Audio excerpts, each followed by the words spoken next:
Hey, everybody. Welcome to Game Mess Mornings with me, Jeff Grubb, your host from giantbomb.com. Thank you for tuning in. In this episode, we're going to be talking about video game executives getting extra unhinged and more.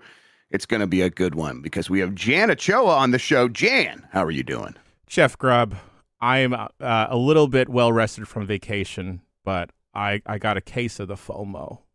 I got a case of the FOMO, Jeff Grubb, because the Giant Bomb road trip vlog is out now for everyone's viewing pleasure. Holy moly, you boys had a blast of a time, not only to heading to at Mysterium, but all the shenanigans before. I didn't realize that I need more content with Mike Minotti interacting with animals. Yeah, right. I mean, as soon as he started, like the moment he said, I don't want to interact with the animal, everyone immediately was like, well, this is the rest of our day. And it's like, you shouldn't have said anything, Mike. Mike has probably interacted with animals at Disney World, right? Is there not like a safari or like a petting there's zoo? definitely a safari, and he doesn't dislike animals. Obviously, we know this. You know that, but it's like he is watching from the safety of the car, right? They're not. It very much. I think he explained it. Like he doesn't like when people sort of dig into his shoulder, even like for like a massage or something like that. That gives him a little. It like sets off some fight or flight just naturally. And then so to have an animal with like talons do it, again, just a chicken, but to have an animal with talons do it, where it's like, oh, this I cannot talk to this animal. It might just do something. It like set him off. And then he realized how silly it was. Immediately, you could see in the video. He's like, oh my god, I can't believe that was my reaction.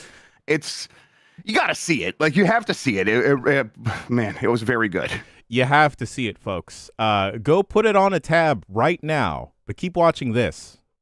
That's right. Yeah, definitely glad to have you back. We were talking about having a Rumble before this, and I just meant like Jan Ochoa running in, like, don't have a Big Walk Rumble without me. We're going to be playing some Big Walk today, so I'm glad you're back. We can have a good time with that. It's going to be excellent, everybody. But first, let's explain ourselves because we do have a lot to get into. So let's start up the show. Go to giantbomb.com/join. If you do so, you're supporting independent games media. You're supporting us being a bunch of doofuses like we were in that video. We spent a lot of money to go to a Taco Bell, a specific Taco Bell, a Pacific Taco Bell. It was a really good time, and then of course we did a bunch of other stuff as well. We could also have framed it as a like a wellness check for me. Yeah, right, exactly. And it was actually nice to see Jan where it's like, we're all worried about him. How is he doing? And then we got over there to do that. But getting us all together is possible because you all go to giantbomb.com/join and you have become premium members. And if you haven't yet, you're going to get like that satisfaction of knowing you're supporting us, knowing that we can do that cool stuff, but you also get ad-free versions of our shows. You get premium exclusive stuff. This is the Run. Super Shark has been excellent. The next one is the Run, right? So don't go sign up right now so you can see that and be part of history when it happens. But yeah, plenty of other cool stuff happening. Where we got the premium Blight Club, Cat Jerf Man. Monday, we are recording that first episode live, and then the series will take off from there. So, and recording, we're going to be doing it for premium members only. So you have to sign up, and you can watch it on giantbomb.com/chat. Don't miss out on it. As far as this show goes, most weekdays, I, Jeff Grubb, will help piece your gaming life back together. That includes breaking news and maybe even some of our own original reporting. For all these topics, I'll get the input of a bona fide expert who will make me look smart. If you were watching live on Twitch, welcome. You can always listen to the show later on podcast feeds by searching for Game Mess Mornings or find the RSS feed on giantbomb.com. You can also catch the show later with chapters and timestamps on YouTube. Hello, YouTube. All right, we have a lot to get into, so let's start the morning mess with Twitch is using streamers' content to train generative AI by default. This is from Chris Scullion at VGC. Twitch users have started objecting to the site's use of their content being used to train generative AI models by default. The company posted a message via its support account on Twitter on Wednesday, telling users that it had added a setting that lets you opt out of having your channel content used to train generative AI content models across Amazon. The message has resulted in a backlash from users who don't want their content being used to train generative AI models and who believe there should have been an option to opt in instead. Instead of everyone being opted in by default until they realize it's happening and then opt out. To opt out, users have to go to their security settings on Twitch and turn off the option which says training for generative AI. As always, to me, Jan, that stuff feels hidden. It feels hidden, like dark patterns, all that stuff. It's not just a big button that you can go find very easily. They don't prompt you. So it feels hidden. In a FAQ on Twitch's support page, it explains generative AI content models are AI tools that can help create or synthesize content outputs like text or images, but when given instruction or prompts, blah, blah, blah, blah.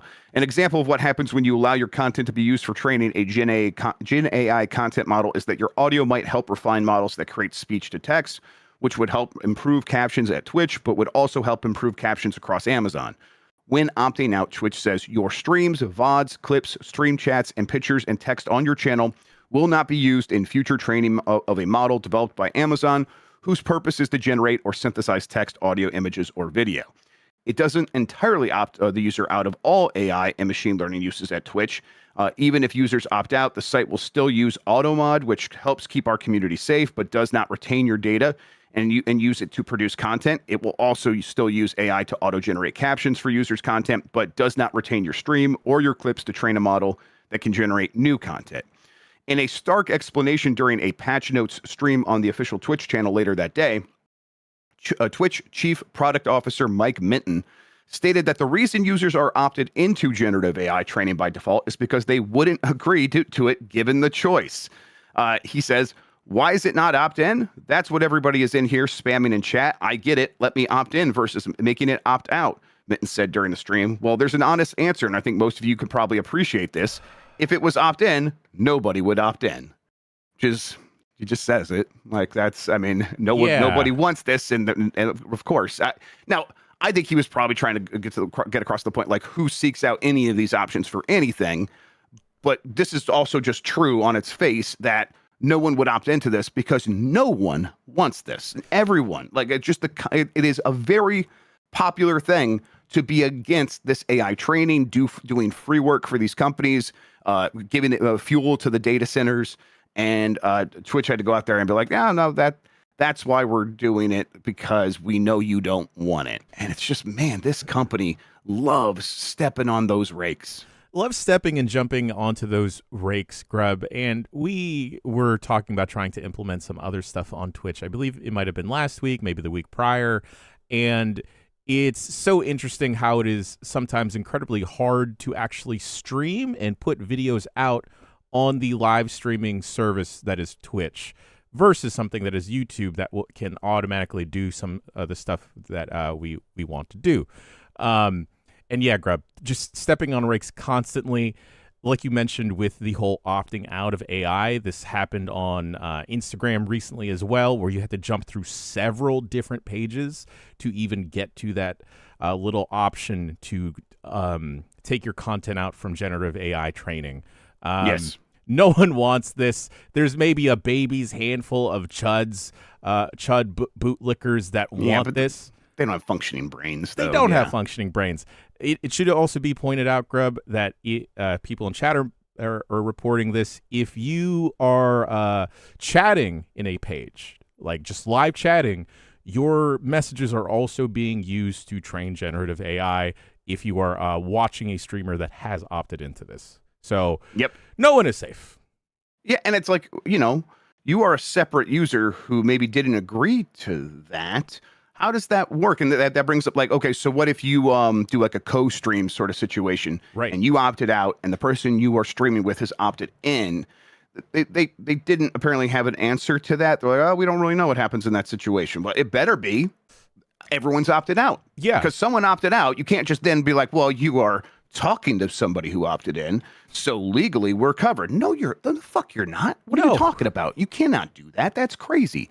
Now, the things where they're saying the stuff that we've captured so far, if you then opt out, we're not going to like delete the stuff that we have. That sucks. They should do that. But okay, maybe you are legally covered in that situation because you have a terms of service where we were opted in, and like all the stuff going forward won't count anymore. That's just like bad practice. That makes you look like shitheads, but whatever, maybe you're legally covered. Having someone who opted out now be, opted in by association does not make sense, and that goes for chatters as well. I think that is pretty weird, and I think their assumption here is that it's too complicated to challenge or whatever, or that's not where like the legal backlash will come from. And I think a lot of these companies are maybe miscalculating because there is one honest bipartisan issue in the United States right now that does go across the aisle, and it is a backlash against data centers being built in communities because people do not want this stuff. They hate it that much. Democrat, Republican, anything. And it's like, man, if that energy just continues, if the people try to build on that, it is going to come for companies like this that are being sort of willy-nilly with these terms of services and getting people's compliance with this stuff. We have a website. We know how serious that stuff is, and we do take it seriously. Like we are not going to keep people's data that say that you can't keep our data. Like, it's just that simple. And even the stuff and the stuff that we do, it's like we got to like really silo it off and only keep very specific stuff because that's the way this works. And you can't play loosey goosey and like just say that's a gray area, or just be like, well, in certain situations that doesn't apply. And they're just flat out saying in some certain situations it won't apply. That's bizarre, I think, for a big company that has these lawyers that should be scaring them off. I just think AI is the worm tongue situation where it's like you don't have to worry about all that stuff you would typically worry about because it's going to make us so much money. So, oh man, when's that going to start? Because it hasn't happened yet. Yeah, we haven't seen the return yet. Grubb, it just constantly feels like snake oil or moving the goalposts of like, yeah, just wait until this, wait until that. And the thing being exploited the most are communities where data centers are being built, artists whose work is being stolen, and now just a normal person just interacting with a chat where you're messages of perhaps if we are checking audio for whatever reason is now being taken if you are watching a streamer that has opted into this or Grubb doesn't even know to opt out because of how hidden this stuff is.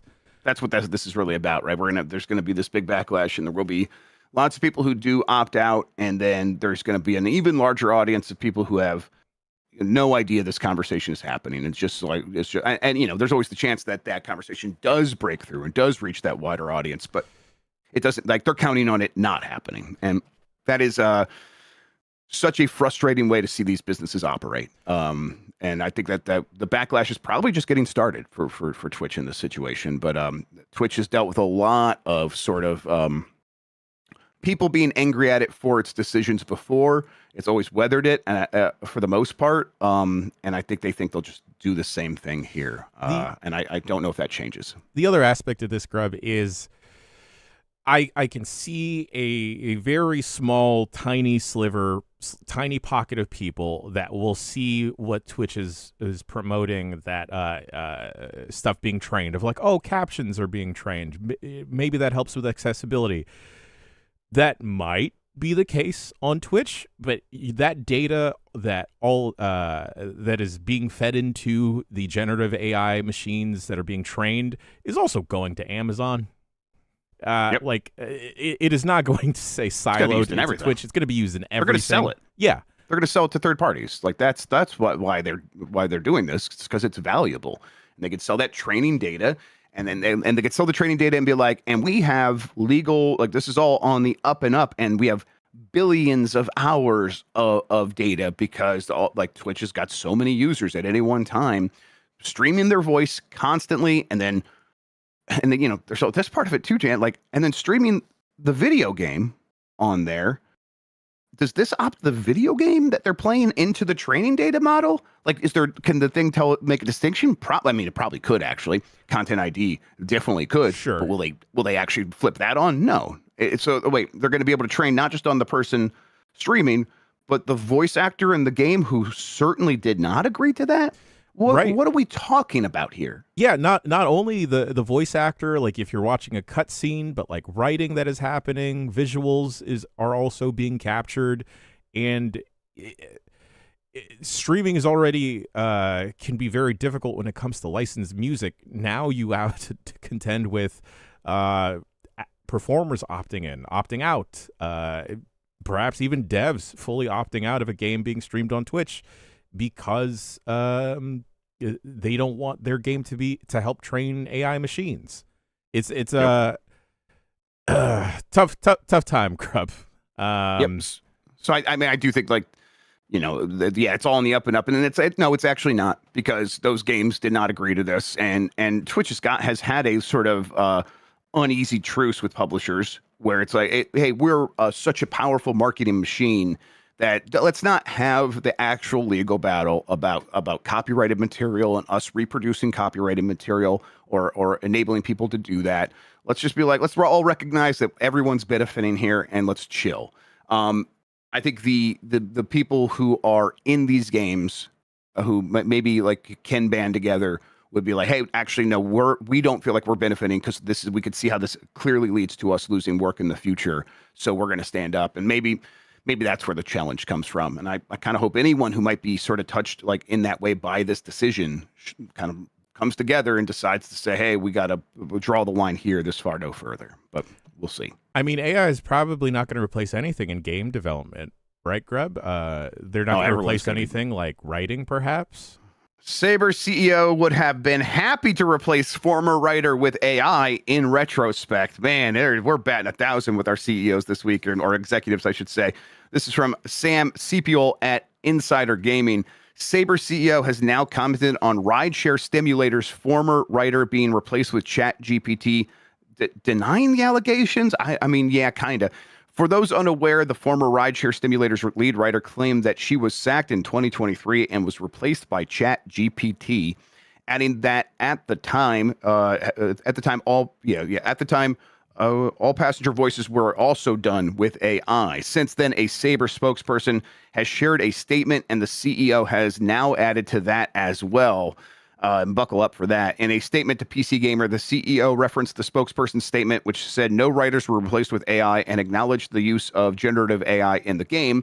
It was revealed that AI is used for an experimental free ride mode that, by necessity, incorporates AI as the number of passengers in the game is infinite. The statement also spoke about the company being a firm believer in using AI tools to improve or enhance gameplay experience and improve NPC behavior.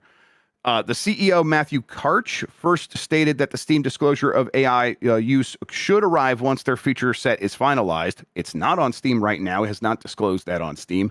People pointed that out. He's like, well, we'll just do that once we figure out exactly how we're using it, which is, probably not necessarily. You have a general idea of how you're using it. You could disclose that right away. Yeah. But then he made a statement. I think he made the statement to PC Gamer or This Week in Video Games. Maybe it was sent to both. Let's read this bad boy. So he was asked about this former writer whose name is Stella. And the first line here is, if I have this right, Stella who? I had to ask Claude. Again, this is the CEO.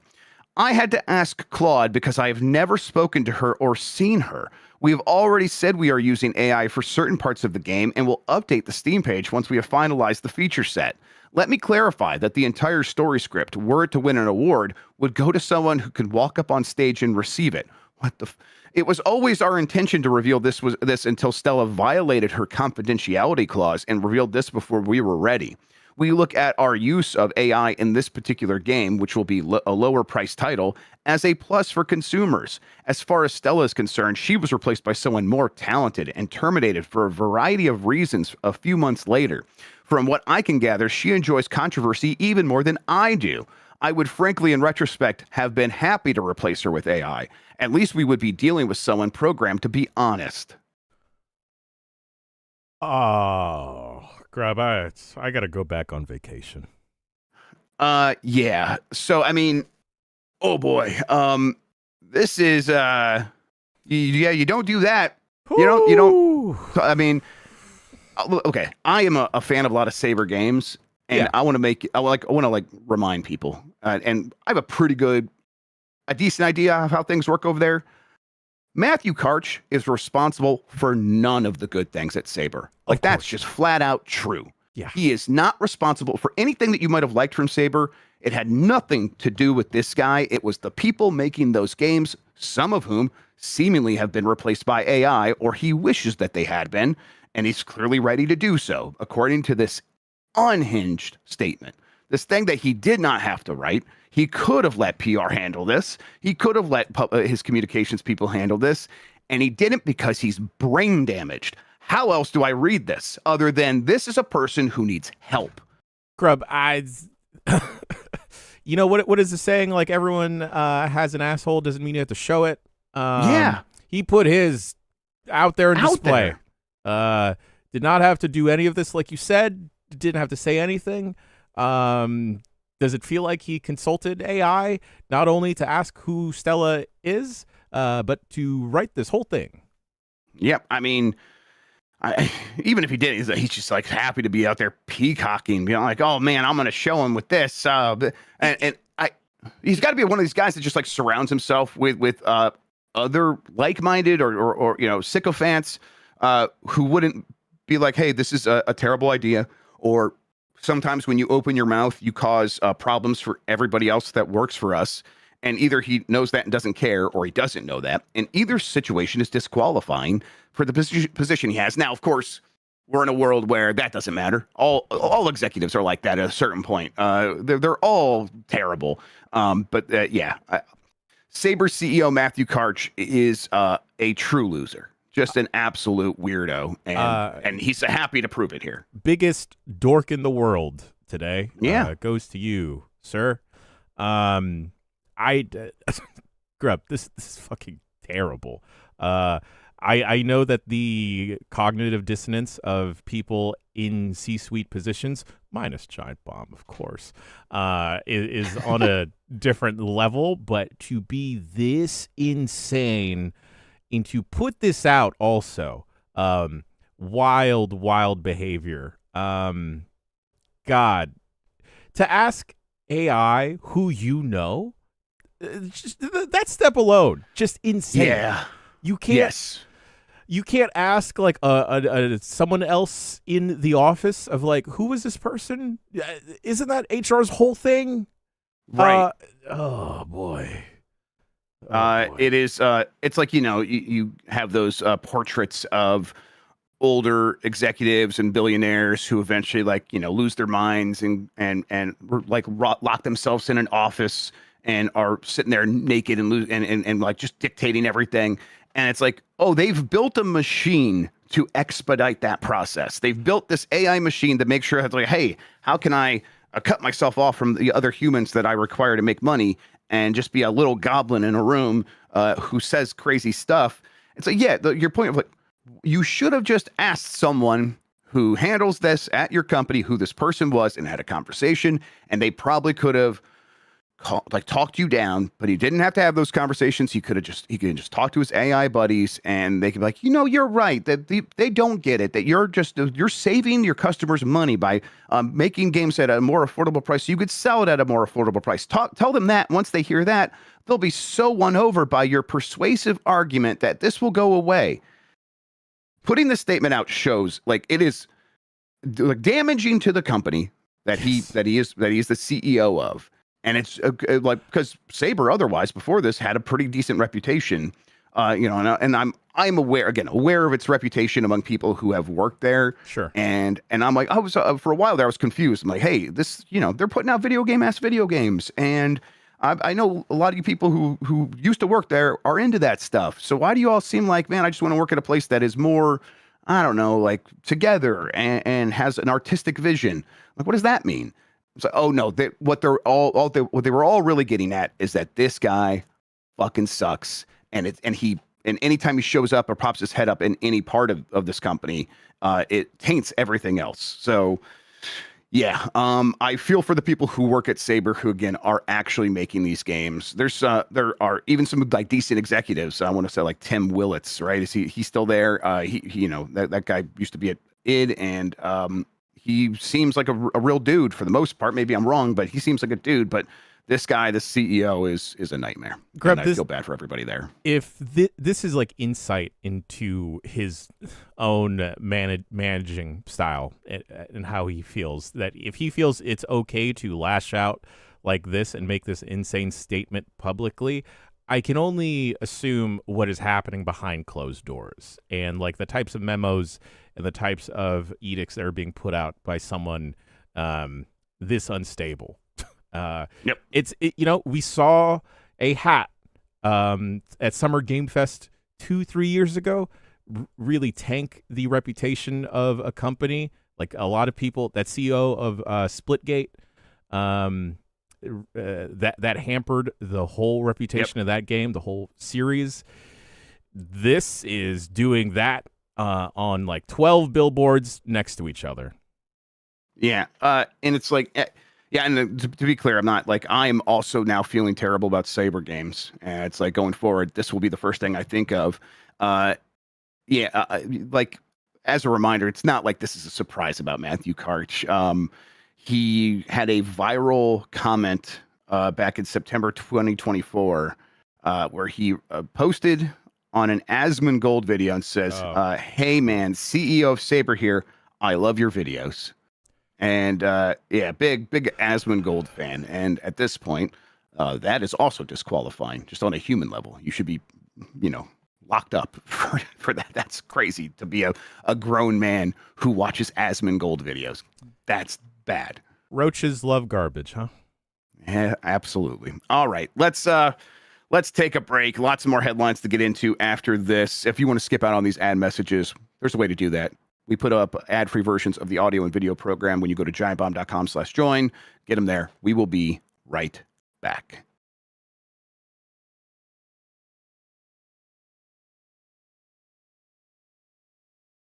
All right, it's Game Mess Mornings. I'm Jeff Grubb. That's Jan Ochoa. Let's keep going here. Hey, physical games are selling like crazy on Switch 2, at least specific ones, Jan. Prices for Indiana Jones and the Great Circle and The Elder Scrolls IV Oblivion for Switch 2 on eBay are surpassing $100 and in some cases $150. Now, in both these cases, the games are fully on the game card. And cool. That has created this massive demand, a swell of demand for both of these games. And they are sold out at retail. People are trying to find them at retail. Oblivion just came out. It is unavailable at retail for the most part. People are trying to track it down. They can't find it. And now FOMO is hitting, and people are like, hey, what if I can't? I want to add this to my collection. The whole game's on there, and I love that. I really appreciate when that happens. It makes me feel good when I can slide that into my collection. And no, I just have that game on the Switch 2 forever. No other, I don't have to worry about anything else. And it's led to this swell of demand.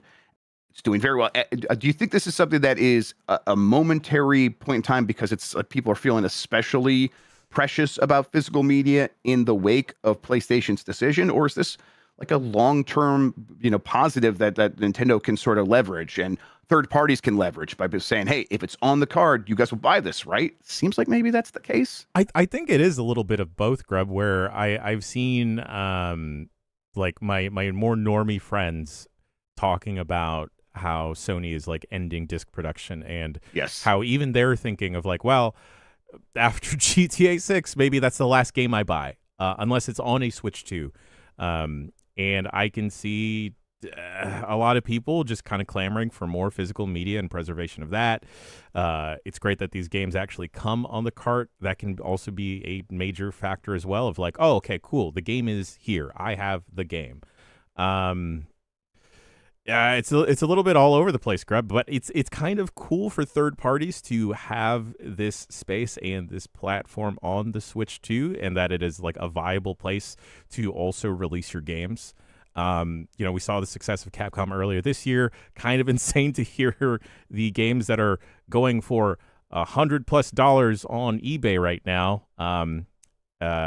Great for Indiana Jones, I guess. Yeah, I think like we could expect that. Part of this is, as someone in chat pointed out, they don't usually maybe print a ton of physical copies because it's expensive to put these things on a card relative to a disc. And so it's like, be conservative in your estimates. I still think that this does speak to a huge amount of demand for these. And we've seen that when a new physical game launches on the card and the places where we can get numbers like Japan, they are selling, around 500,000 copies in Japan alone. Now, those are usually Nintendo games, but it's like, that's one country and just the physical. And when a game really does well on this platform, people show up for it at retail. And so it's like, okay, if that, even a little bit of that is happening for some of these other games, a big part of it's not just the supply, it's the demand, it's both sides of it. But they're probably going to print more of these. If it's doing that well, you're probably going to be able to find these. Like they're going to have more in stores for the holidays, right? So if you really want one, maybe don't go out and spend. I think there was Oblivion was actually nearing $200 on eBay for some of these some of these auctions. So I think it was really going for around that much. And so they're going to have like that just came out. They're going to do a couple more runs of this, I would expect. Yeah, folks, I please do not encourage people reselling games on eBay because of scarcity. If anything, especially in the first few weeks, right? Yeah, in the first few weeks, right? I think that is, like you said, Grubb, Nintendo kind of gauging of like, oh, okay, people do want this. We'll have another round where we put out more cartridges or Switch carts. So folks, the collectors out there, please cool your jets. And it's good to see. I think this is probably encouraging for someone like Nintendo to see that, like, okay, there is this interest in physical carts. We should keep doing this on top of all the other stats with like digital sales and everything. That physical is still here for people. And Grubb, like it's also going to be one of those instances where we're nearing the holiday season. There are going to be parents out there, family members out there that are clamoring for gifts, don't know what to get the kid in their life, the gamer in their life, and they're going to see a game on a shelf and perhaps like, oh, they like Indiana Jones. I don't know if they have this, but I know they have a Switch 2. Let me get this. So just that. And then it's like when it comes on the complete card and it's there and it's like a complete loop of, and everyone feels good about that as opposed to like someone's going to see Grand Theft Auto and get it for like their teenage nephew, and that nephew's going to open it up and it's going to be a code in a box. And it's that didn't feel great or as good as it could have. And it's like, oh yeah, this is different. This is different than that. Yeah, I see a lot of people are saying that Wolverine is going to be on disc, and it just blows my mind, Grubb, that PlayStation is still on this train of ending disc production. Do I feel like everyone is jumping on the tracks to tell them to stop? Yeah.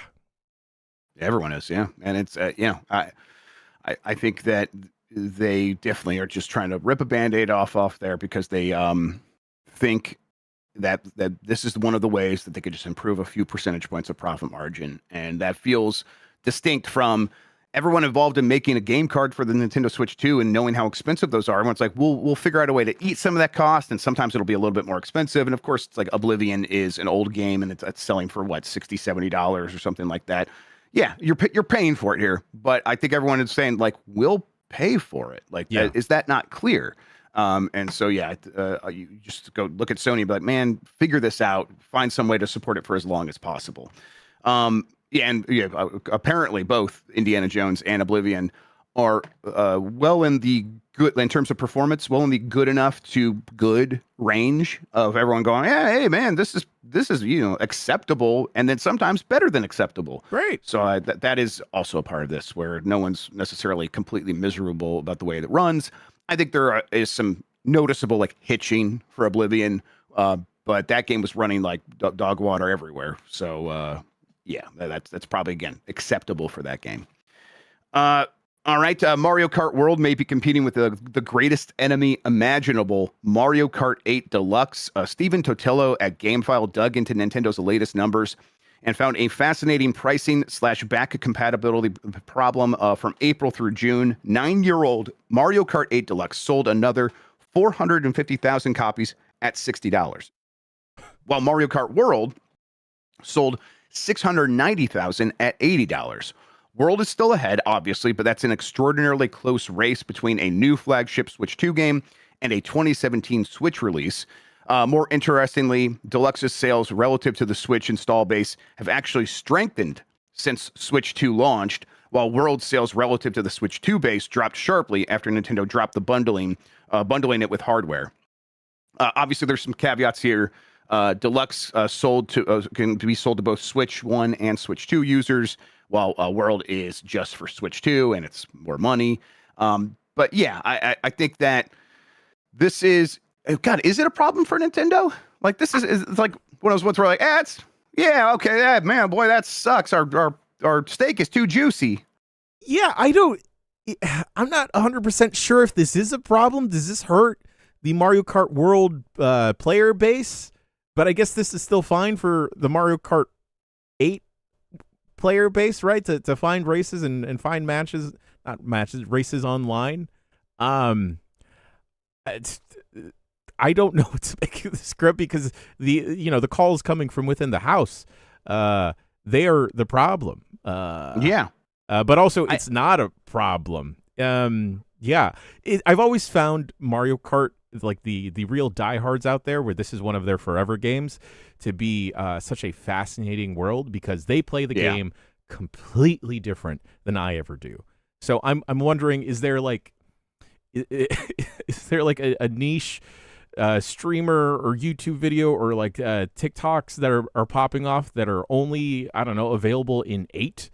And that's why people are flocking to 8, maybe? Is 8 cheaper? I have no idea. I think it's like even more basic than that, I think. It's just like 8 has this cultural cachet with normal people. It's just like the people in your lives that don't think about games all that often. Everyone knows about Mario Kart 8, and when they're thinking about a game, I'm like, hey, I want a Mario Kart, and this one's less money, and also I've definitely heard of it, and I know it's good, and I know I'm going to get my money's worth, so I'm going to pick it up. It's just, I guess maybe my surprise is, man, there's still people left who haven't bought that, to the tune of 500,000 copies sold over, like, not even the last year, but the last 9 months. I mean, there's several new games that will come out this year that would kill for 500,000 copies or 450,000 copies sold, and this is one that is kind of doing it without trying, and with with like actually it's things are working against it. There's a new one out there that's supposed to be shinier and better and all this stuff. Now I think Mario Kart World just needs some updates. Eventually I think things do flip over to World, but Nintendo is going to have to give it the kind of love that it gave to 8 eventually. So we'll see if that happens. If anything, Grubb, I see this as a good problem for Mario Kart World the longer the Switch 2 is alive, where like eventually more people will stop using a Switch 1. They'll eventually go grab a Switch 2, and sure, you can continue to play Mario Kart 8, but maybe by that time, like you said, World will have like introduced several more things, quality of life for Mario Kart World. Maybe that weird open world thing that they got in there becomes fully fleshed out, that folks will eventually flock to Mario Kart World. But yeah, that is crazy that it is still selling 500,000 copies at $60. Sean Murray's new marketing philosophy for Light No Fire is maybe don't market it. Sean Murray of Hello Games originally intended to explain Light No Fire in substantially more detail about 6 months after its 2023 reveal. He specifically had a Summer Game Fest 2024 follow-up in mind. Then the game climbed to number 2 on Steam's wishlist chart, and Hello Games decided it didn't need to keep feeding the hype machine. And so, like, we kind of accomplished what we would try to accomplish here. You know, getting those Steam wishlist is the goal. A lot of times, it already had them, so it's kind of like, why would we mess this up by saying anything more? And of course, you know, this is a studio who famously messed things up with that sort of thing before. Murray openly contrasts this with No Man's Sky. He now says he cringes at the scale of the old pre-release promotional campaign while still describing Light No Fire as extremely ambitious. The studio apparently has material it could show. It's simply choosing not to yet. As a reminder, Light No Fire is very similar to No Man's Sky. It's like a procedurally generated thing, but instead of a galaxy with endless star systems and things like that, this one is an entire planet, and it's like a 1-for-1 scale sort of Earth almost. Not for like, the land masses match up, but in terms of like the overall size. And it has, I don't know, it's fantasy and all this stuff. I thought it looked awesome. I can't wait to play it. But yeah, I also completely understand why, if you're in this situation and you learn that lesson, because I can't think of a developer whose life was more shaped by a pre-release marketing cycle than Sean Murray. For the last 10 years, that game's been out for 10 years now. Yeah. It felt like they have been trying to make up for that. And of course, that's going to be something that informs what they do with their next game, right? 100% Grubb. Light no fire, market no game. Well, let's definitely not share more than we have to I understand Murray's hesitation because of the trauma that was built up because of the original No Man's Sky launch, where afterwards people were just very upset, and it feels like it has been an uphill battle. And now No Man's Sky, the game that we have now, maybe perhaps too feature rich, where I constantly have this curiosity to check it out, and I have no idea how to start and where to begin with any of the new stuff that they've added. And also, I don't know, we've seen like games that are marketed way too early, like revealed way too early, where we only get a title card, where folks are just constantly clamoring of like, where is this? Why isn't there more? So if they can take a break behind the scenes, keep it easy, take it easy, and then just show us when you want to show something, when y'all feel prepared, when y'all feel ready. Exactly. Dawn of War gets bumped to 3 months. Let's see here. Warhammer 40K Dawn of War 4 has moved from September 17th to December 3rd. King Art says the extra time is going toward performance optimization, bug fixing, and polish. Commander Edition buyers get 3-day early access beginning on November 30th. That takes it out of the busy September season, although now it's like 2 weeks after GTA 6, but that's, very different audiences. The Warhammer audience and the Dawn of War audience, not necessarily going to be subsumed by Grand Theft Auto. I know, right? Weird. This is, as a reminder, this is based on Company of Heroes. It's like not like a full-scale StarCraft RTS. It's like skirmish-based. You have like a squad that like moves through these regions or whatever, and people love these games. And I do think this one is maybe better served by getting out of that September slaughterhouse and moving to December. Oh, I didn't realize that this was a Space Marine game. Yeah, this is a Space Marine game. Yeah. I've always been very curious about these, Grubb. Same. It doesn't help that the Warhammer curiosity is like slowly like knocking at the door. And this looks neat. And you're right. This audience probably does not necessarily coincide with the normal GTA 6 audience, but getting out of the way in September, Hell Month, as we have called it, probably for the best. And if you can get out of the way and further optimize the game, even better. Yep, exactly. I know our Will is looking forward to this one. So you now have a little bit more time to play it as we get on the other side of all the busy games. He won't stop saying Space Marine. Yeah, it's a problem. Instead of calling everyone good boy, he's calling everyone Space Marine. Space Marine for the Emperor. PlayStation Plus extra premium games for August 2026 includes Helldivers 2. Darren Bonthus at GameSpot sort of wraps everything up for us. PlayStation Plus extra and premium games for August 2026 includes on August 12th, that has already happened, Helldivers 2. August 18th, Kingdom Come Deliverance 2 for PS5 is going to join, and Vampire Survivors for PS5 and PS4. I'm always reminded, it's like, we've been talking about Vampire Survivors from day one. Yeah. There is a huge audience of gamers who that would never appear on their radar, and then it joins PlayStation Plus, and they're going to go oh, this game, well, this is actually, there's something here. It's like, oh yeah, come join the party. This is an opportunity for them to learn about that in a way where it's they already have PlayStation Plus for Call of Duty or whatever, and it's maybe they will try this now. And I always hope it opens up their eyes to a whole other realm of different kinds of games. Maybe they don't start buying a ton of indie games. Maybe they do though, because Vampire Survivors is that good. August 25th, Hell is Us, Uma Musume, Pretty Derby, Party Dash. What is this? How come no one's told me about this before?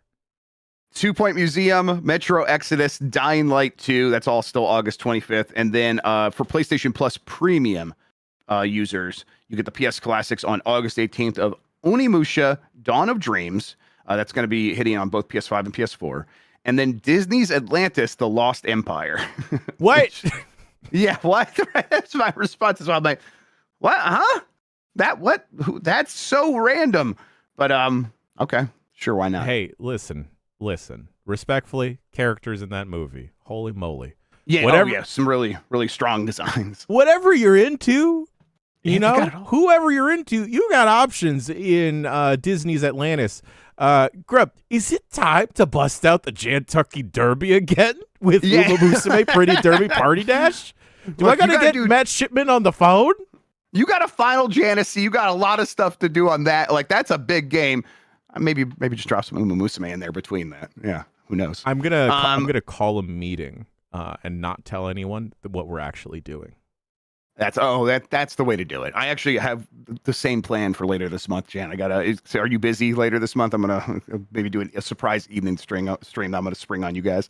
Let's see here. Super Mario Sunshine hits NSO today. That's so keep those summer vibes going a little bit longer. I've never played Super Mario Sunshine, Grubb, other than like a Kmart kiosk. I'm kind of morbidly curious. That's the ideal. That's the ideal way to play it. To be fair, so Kmart kiosk.